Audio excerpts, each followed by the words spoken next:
pessoal, nesse vídeo vamos fazer alguns exercícios sobre propagação de calor, conteúdo que a gente viu no último vídeo. Então vamos aos exercícios.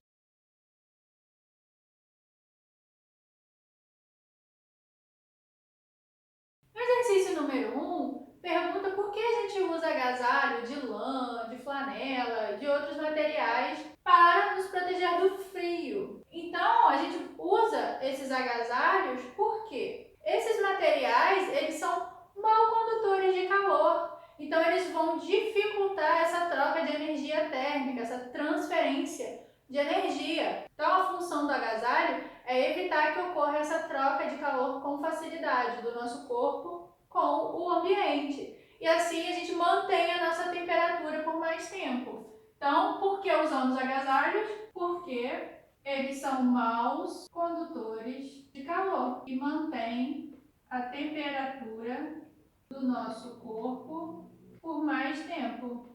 Lembra lá da propagação de calor por condução entre sólidos, que só vai ocorrer entre corpos sólidos. É exatamente isso que acontece quando a gente usa um agasalho. Aquele material vai evitar que a nossa pele, que o nosso corpo, troque temperatura com o ambiente.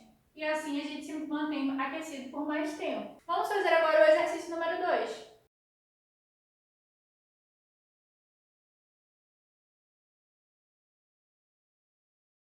O exercício número 2 pergunta por que não pode haver propagação de calor por condução e por convecção no vácuo. Vamos lembrar que a condução é a propagação de calor em meios sólidos, então depende de um meio material, Já que só vai ocorrer em meios sólidos, vai depender desse meio material. E a convecção ela vai ocorrer em líquidos e gases, portanto também depende do meio material. Lembrando que o vácuo é o vazio, não tem nada, é o meio que não tem nada, no espaço, por exemplo. Então, não pode haver condução e convecção no vácuo, porque no vácuo não temos um meio material. Lembrando, então, que essas duas formas de propagação de calor dependem de meios materiais para acontecerem. Vamos ver agora o exercício número 3.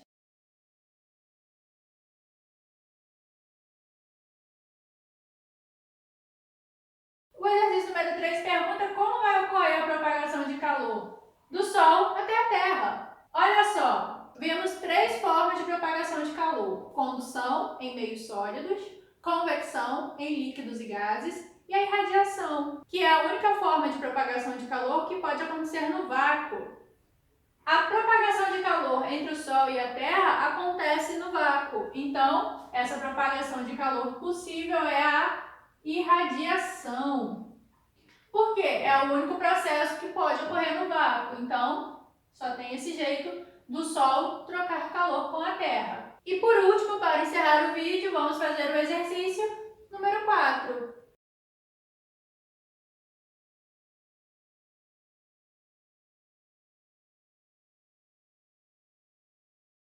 O exercício número 4 pede para a gente marcar qual é o processo aqui que descreve uma propagação de calor por irradiação. Então, o único processo que acontece no vácuo, lembrem-se sempre disso. A chama do fogão para a panela, do Sol para um satélite de Júpiter, um satélite de Júpiter para uma lua de Júpiter, tá? Do ferro de soldar para a solda ou da água para um cubo de gelo. Então, irradiação ocorre também no vácuo. A chama do fogão para a panela é um meio sólido. Então, ela está aquecendo, por exemplo, ferro. Condução, propagação de calor em meios sólidos. Então, essa daqui não pode estar certa. Do ferro de soldar para a solda é a mesma coisa, meios sólidos.